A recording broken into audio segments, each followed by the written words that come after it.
मैं एक मोटी लड़की हूँ और मुझे अपने शरीर को देखकर शर्म आती है। लड़के मुझसे एक बार मिलने के बाद मुझे दोबारा मुड़कर नहीं देखते। मैं अपनी पतले सुंदर दिखने वाले दोस्तों के साथ खड़े होने पर दुखी महसूस करती हूँ। मेरे साथ काम कर रहे लोग मेरा मजाक बनाते हैं जब भी मैं उनके आसपास से गुजरती हूँ। मैं बहुत हताश महसूस कर रही थी, इसलिए एक दिन मैंने तय किया कि मैं खुद से घृणा करने की बजाय अपने इस अस्वस्थ शरीर को अच्छा बनाने के लिए कुछ करूँगी। मैं इसे जितना हो सके उतना छुप कर करना चाहती थी, इसलिए मैंने योगा क्लासेस में जुड़ने के बारे में सोचा। एक दिन मैं अपने सोशल मीडिया को चेक कर रही थी जब मुझे उस पर एक ऐड दिखी। सिटी मॉल के पीछे पावर योगा नाम की एक संस्था खुल रही थी। जिन लोगों की उसमें रुचि थी वो दाखिला ले सकते थे। मैंने ऐड पर दिए लिंक को क्लिक किया और वो मुझे पावर योगा संस्था की वेबसाइट पर ले गया। हैरानगी थी कि वहां सीखने वाले की इच्छा के अनुसार 3 पैकेज दिए हुए थे। हर पैकेज में वजन घटाने का समय लिखा हुआ था। तीसरे पैकेज का समय सबसे कम था, जिस पर लिखा था कि 1 महीने में वजन घटाइए। मुझे जल्द से जल्द एक नया रूप चाहिए था, इसलिए मैंने फौरन उस पर रजिस्टर कर दिया।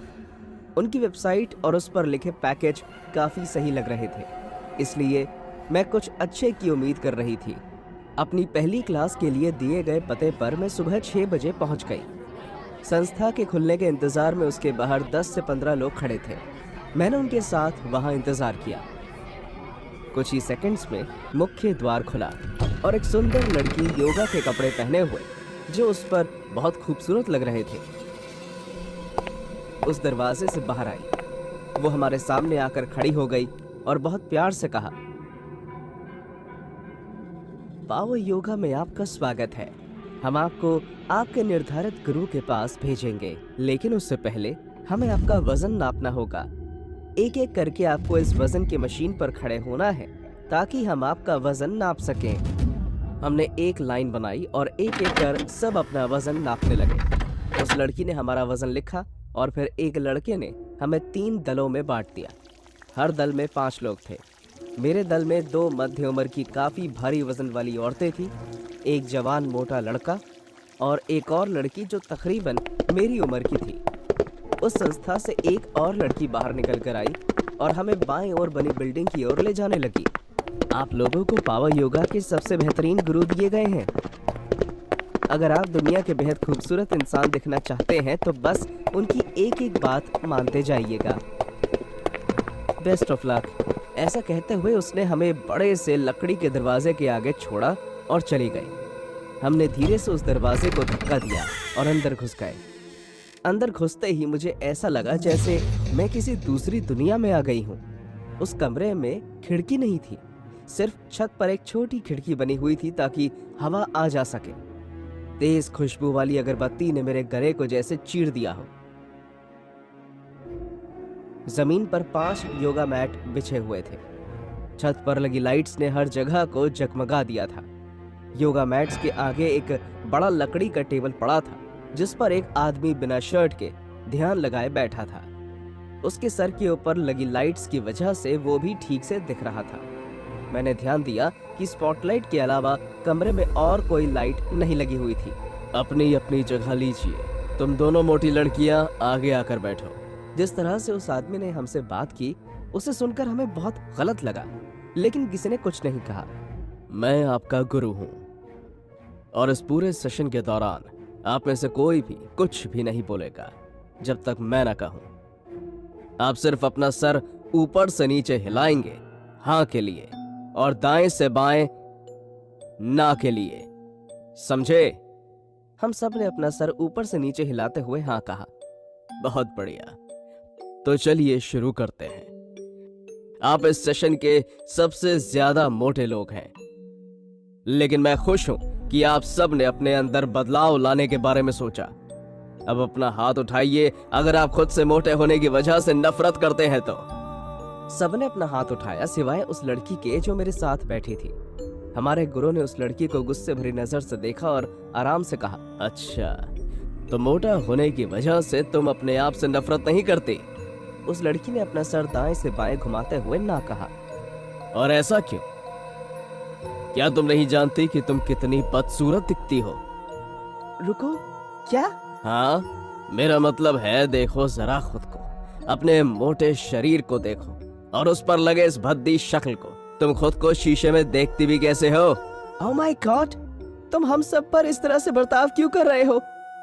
गुरु उस लड़की के ठीक सामने जाकर खड़े हो गए और उसकी आंखों में आंखें लगाकर खौफनाक आवाज में कहा, अगर तुमने मेरी बात नहीं मानी तो तुम्हारे परिवार को तुम्हारे मरने के बाद तुम्हें जलाना पड़ेगा, वरना तुम्हारा शरीर कब्रिस्तान की आधी जगह भर देगा। उस लड़की का चेहरा शर्म और बेइज्जती से नीचे झुक गया। मैं तुम्हारा दुश्मन नहीं हूं, तुम्हारे शरीर पर लगी यह चर्बी तुम्हारी असली दुश्मन है। अब अपने अंदर से इस दुश्मन को निकालना शुरू किया जाए। उन्होंने सेशन की शुरुआत की। पहले उन्होंने हमें ब्रीदिंग एक्सरसाइज करवाई और उसके बाद मुश्किल आसन शुरू हो गए। उन्होंने हमें अपनी छाती के बल मैट पर लेटने को कहा और फिर अपने पांव पकड़ने का आसन करवाया। ऐसे ही रहो, पकड़े रहो, पकड़े रहो। इस आसन को करते हुए मैं अपनी कमर पर दर्द का एहसास कर पा रही थी। उस जवान लड़के ने 2 सेकंड तक आसन करने के बाद ही अपने पैर छोड़ दिए और गुरु ने उसके गाल पर जोर का थप्पड़ मारते हुए कहा, देखो अपनी हालत, तुम हमेशा ऐसे ही मोटे रहोगे और कुछ नहीं। वो लड़का चुपके चुपके रोने लगा और उसने दोबारा आसन करना शुरू कर दिया। पहले मुझे लगा कि वो बेइज्जत करने का तरीका सिर्फ इसलिए अपना रहे हैं ताकि हम अच्छे से अच्छा प्रदर्शन कर सकें, लेकिन जैसे ही और वक्त बीतता गया तो मुझे आने वाले खतरे का अनुमान लगने लगा। हम सब पहले ही दिन बहुत थक रहे थे। वो हमें पहले दिन के हिसाब से बहुत कुछ करने के लिए कह रहे थे। सभी लोग बहुत ज्यादा थक गए और एक वक्त के बाद हम सब बस मैट पर लेटे हुए अपनी सांसें गिनने लगे। देखो खुद को, सुअरों का झुंड, ऐसे जमीन पर पड़े हो जैसे कोई कीड़े हो। क्या तुम में से कभी किसी ने यह सोचा है कि इस दुनिया में अगर तुम ना भी होते तो इससे कोई फर्क ना पड़ता? गुरु से अपनी ये बेइज्जती सुनने के बाद वो औरत अपनी जगह से उठी और उसने उन्हें जाकर थप्पड़ मार दिया। उसने इतनी जोर का थप्पड़ मारा कि गुरु का सर पास में रखी लकड़ी की टेबल के कोने पर जाकर लगा। अपने खून से भरा सर पकड़कर वो किसी तरह उठे और उस लड़की को घूरते रहे जो अब गुस्से से भरी बैठी थी। मैं तो बस तुम्हारी मदद कर रहा था। मदद कर रहे थे? तुम इस तरह लोगों की मदद करते हो, उनकी कमियों को गिनवाकर और उन्हें बेइज्जत करके? नहीं, ये तो सिर्फ पावर योगा का तरीका है तुम्हारी सीमाओं को आगे बढ़ाकर तुम्हारी मदद करने का। मैंने तो मेरी सीमाओं को बढ़ाने का? तो जैसा गंजा, क्या तू जानता है अपनी पूरी जिंदगी मैंने अपनी कितनी सीमाओं को पार किया है? मेरे बॉयफ्रेंड ने मुझे धोखा दिया, मेरी माँ मुझे एक अमीर आदमी के लिए छोड़कर चली गई, मेरे पिता ने मेरा शोषण किया, और फिर भी मैं रोज अपनी सीमाओं को पार कर बिस्तर से उठने की हिम्मत करती हूँ और बाहर निकलती हूँ, और तुम मेरे साथ इस तरह बर्ताव कर रहे हो।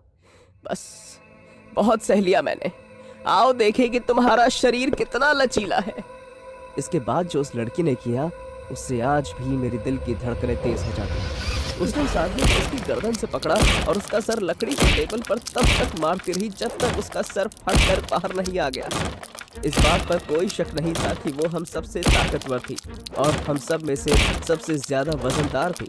हर बार जब उस आदमी का सर टेबल पर मारती वो एक पागल की तरह हंस रही थी। अब पता कौन कर रहा है पावर योगा? मारो मारो मारो घटिया आदमी, तुम जैसे पतले लोगों को मोटे लोगों का मजाक बनाने पर यही मिलना चाहिए। दो मध्य उम्र की औरतें चिल्लाने लगी और कमरे से बाहर भाग गई।